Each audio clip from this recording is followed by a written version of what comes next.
After an arsonist set their home on fire and a bomb exploded on their property, there was a black family that was forced to sell their land to the Renton School District for $44,000.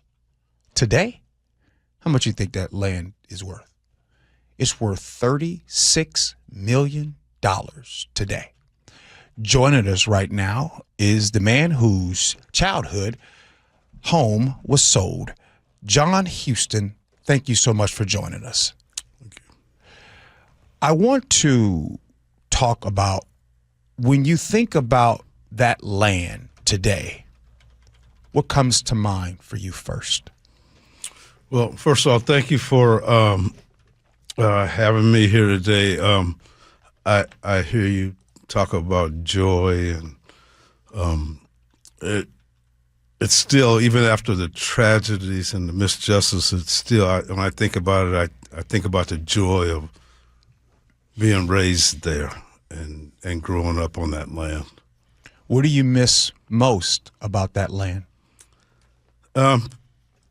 Freedom. I can go to growing up, I could go to the deepest corner of that land. You know, it was all trees, wooded, a creek, a pond. I could not hear a car or another person or a plane going overhead. It was just a sound of birds and chipmunks and squirrels and farm animals. Speaking of that, you said that your parents, they never wanted to sell. Why was that land so important to your parents?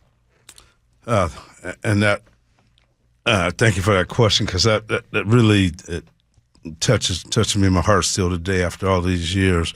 My parents grew up in the deep South, in Jim Crow South. They were sharecroppers. My father came here because he heard that they were hiring black men to work in the Bremerton shipyard. He did that for 5 years, but he was a sharecropper. He worked in the fields on farms, and he wasn't used to punching a time clock. And some of the things that were said and did to him while working at the Bremerton shipyard, he wanted to get out. So, and go back to what he knew growing up in Louisiana. He couldn't buy land in Kitsap County in the Bremerton area, so they were guided to Renton. And it's funny how the black people were guided to Renton Highlands, a swampy area that nobody else wanted. So it was perfect for him. He could raise some crops. He can raise farm animals, and it was his piece of the pie. So to have that with the fires and the bomb, to have that taken away, or you being forced to sell it, it was very important to my family. You're listening to the voice of John Houston. John Houston is the son of James Houston. He's part of the Houston family who owned 10 acres in Renton Highlands years ago, back in the 60s. Now, John, walk us through the first house fire and what your family experienced afterwards.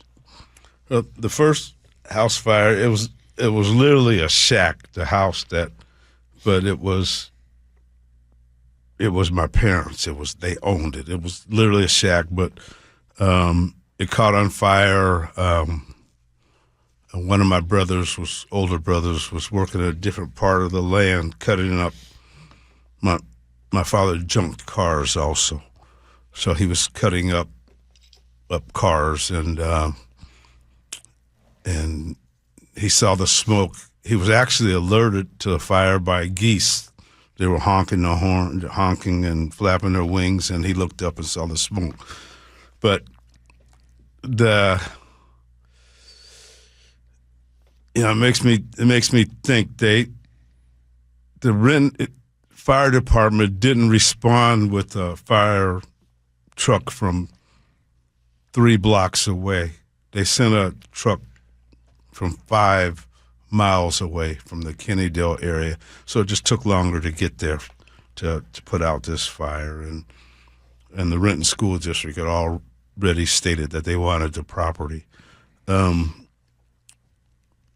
They didn't put the fire out completely because it sparked up again 15 minutes later, so they had to come all the way from Kennedale again to put that fire out. And that was only the beginning. Renton School District constantly were on my parents to sell the property, and they told them that they were going to get the property somehow, some way, but they would get it. John, before I ask you about the second fire and the explosion, and I want to ask more about that, but I want to pause here for a second because I feel your energy as I'm asking you these questions and you're answering. What is your feeling right now that you're having? This happened so many years ago, and it feels like you're talking about this as if it happened 10 minutes ago. What is that I'm feeling from you? The feeling is disappointment that some people don't.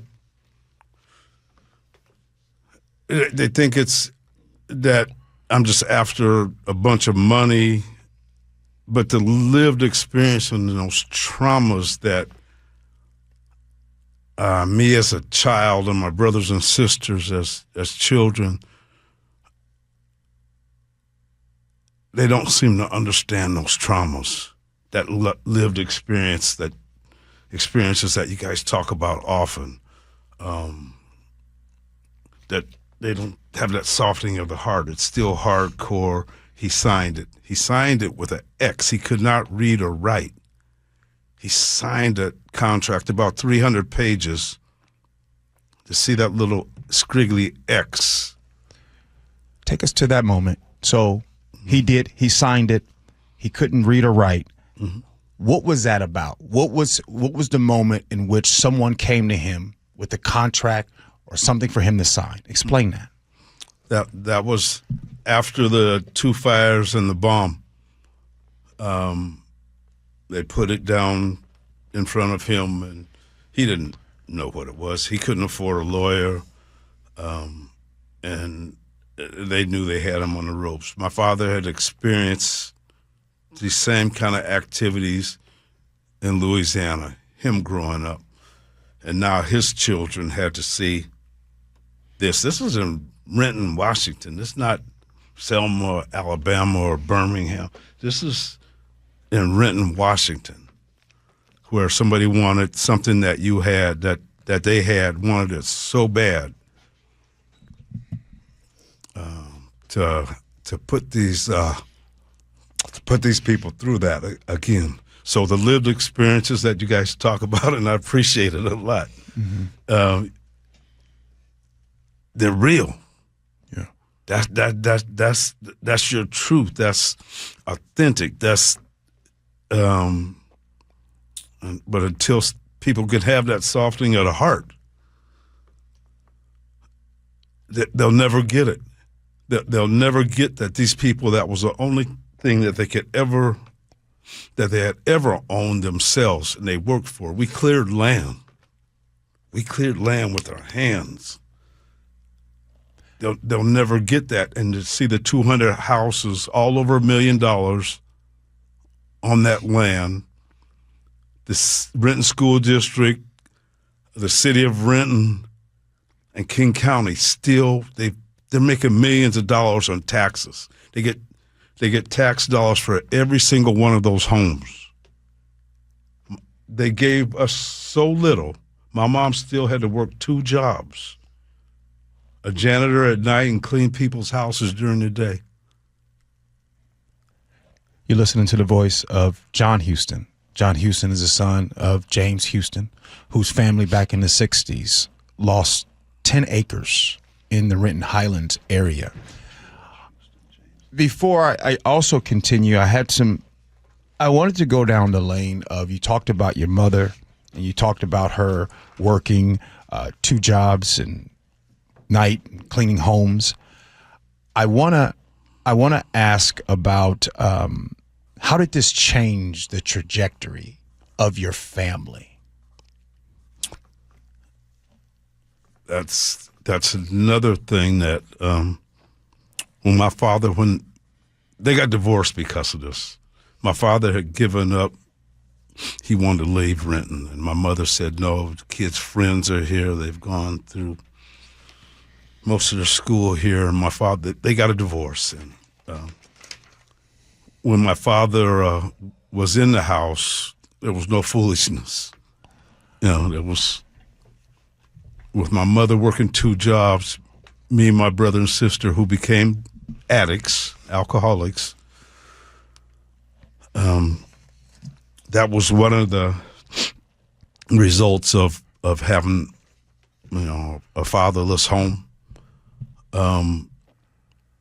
It took away any kind of generational wealth from me and my brothers. I had 10 siblings. I'm the last one remaining, and that's why I'm fighting so hard before I check out of here. But so, and I want to clear something up. James was your brother. Yes. George is your father. George Houston. Correct. And you're the last sibling left out of all of them. Being the last sibling left, explain to us the pressure and the responsibility you feel. Well, it's pressure I put on myself to get something done, to get some kind of recognition for my family. It's probably pressure I put on myself, but I'm working right now with the city of Renton, and I hope people will write the city of Renton. I'm trying to get a bench and a plaque. City of Renton has rights to a wetlands that's on our old land. So there's a pressure there, and I was just down in the Bay Area for one of my grandson's graduations, and I want them to know that their great grandparents did something. They owned something and overcame that Jim Crow South and meant something. That's what a legacy that I want to leave. I'm not worried about me, but my parents, their name has just been erased.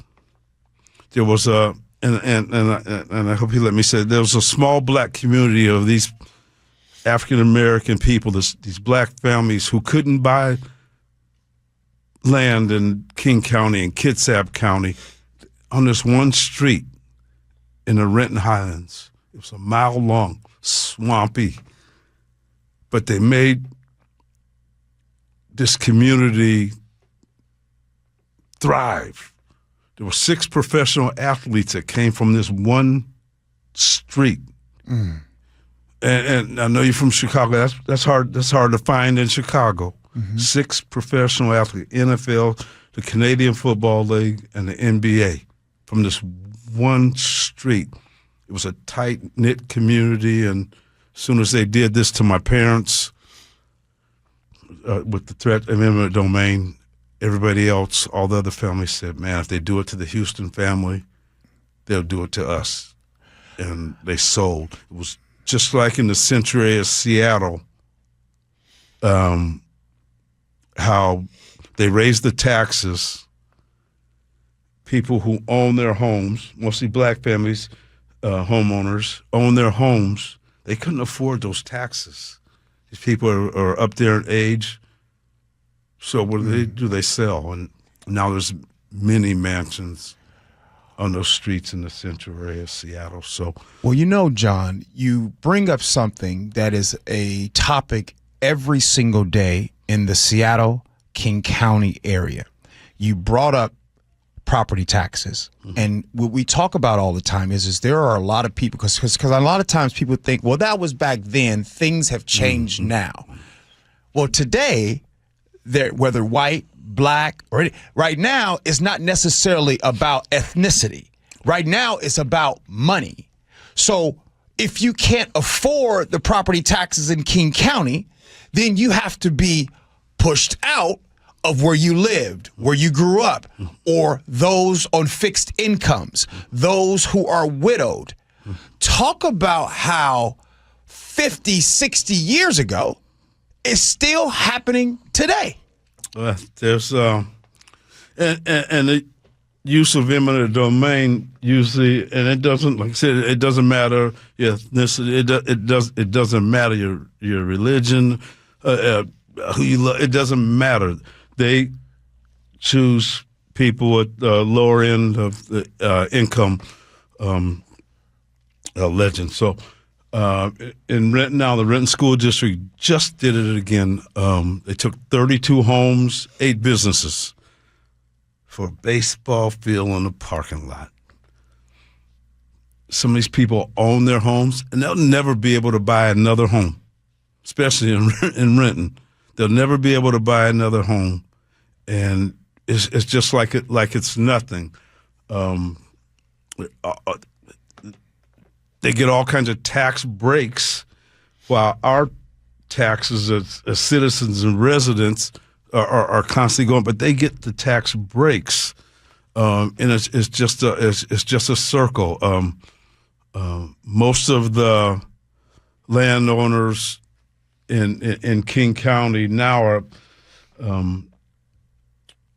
there's not very many large landowners except for the big corporations. So they've taken most of it. So who are they coming for next? It's for and I don't want this to sound like I'm in any kind of way racist, but they're coming for those who don't look like me or you. They're coming for that land next.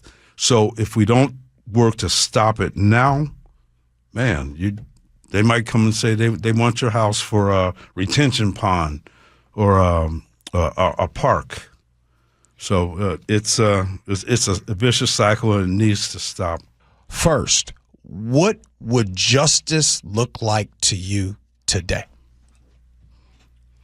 Well, there's several things. Of course, I don't think the Renton School District or King County or the city of Renton should have profited off anything. They didn't build a school, which was supposed reason that they were, taking the land when there was a middle school 1 mile from our front door, and the population has quadrupled. If you think about the facts, the population has quadrupled, and they still haven't built a middle school there. So, to me, justice is the acknowledgement that this was a wrong done to my family. In Olympia, the House voted 97-0, unanimous decision that what was done to my family was wrong. And there's a law that was passed, the Houston Eminent Domain Fairness Act, where school district can never do what they did to my family again. So, so to me, it says that it was wrong. So they passed this law, but it's been so long they don't want to give any money. So anyway, so justice for me today is. It's a win. It's a small win, but working with the city of Renton now to put a bench and a plaque there, telling the people who once owned that land. Well, John, you know what? I'm going to say the quiet part out loud. Something that I tend to do often on this show. There's people listening right now, and they're saying, "Hey, why do we have to hear about what happened to a black family in the '60s?" What does that have to do with today and what's going on? I'll let you finish that, John. And I think because it'll happen again. It's proven that it's happened again.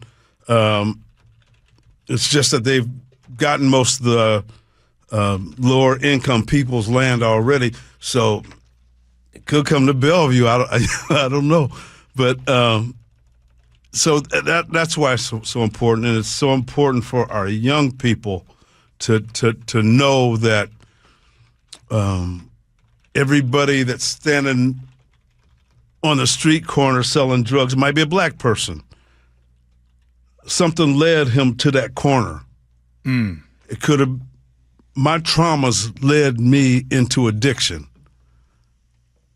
So you can't just dismiss people for what you see. It's the traumas that led them to that. So I think and I know people value their children, their nieces, their nephews, brothers and sisters. If you show that the importance of what happened to my family, it's very important. It's very important that their land basically was stolen from them. And there's ways around it and there's ways out, but we have to be informed, well informed. I don't know if I said that very good, but you have to be well informed. So there are people listening, and they're like, okay, I'm hearing this interview. I'm hearing John Houston speak. What can people do now? Because a lot of times, they go on about the weekend and move on. But at the same time, every day, we keep talking about property taxes rising in King County. And we keep talking about people having to sell and or move from King County, being pushed out of neighborhoods in which they've grown up. And by the way, it doesn't matter the color of your skin, right? Because this is happening right now. Things are getting expensive and you're forced to have to leave. So what can people that are listening, what should they do right now? Well, I hope people will write the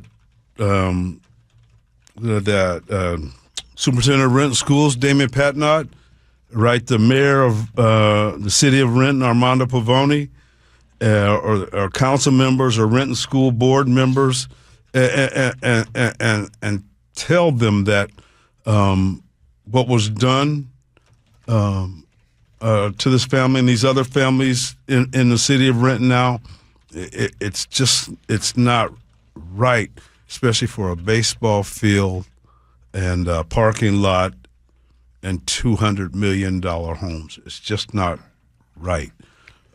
There's got to be other options, or they should be proactive. If you want to build a new school or baseball field, find somebody who wants to sell it to you. Don't just go in and tell people we're taking your land. That's wrong. It's so wrong. Eminent domain is so ugly, and it takes away from people who have very little. John, your parents are gone. All of your siblings are gone. If your parents and siblings were sitting here in the room with you and I today, what would you want them to know about the conversation that we're having right now? If they were sitting here, what would you want them to know?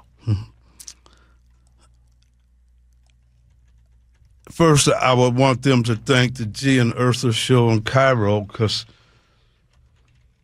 there's some news outlets that just won't touch the story.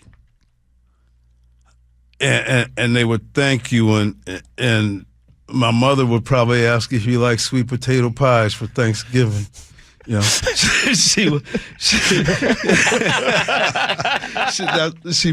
probably would. And I think they would be proud. I'm the youngest of those 10 kids, and I just think they'd be proud.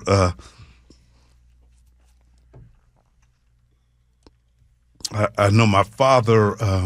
God, he worked hard for that land, and like I said, to grow up in Louisiana and see this. In Louisiana, they took it to a different level. As people actually lost their lives. I think he'd be thrilled. I was his baby boy. I think he'd be thrilled to see me still fighting. So, love that.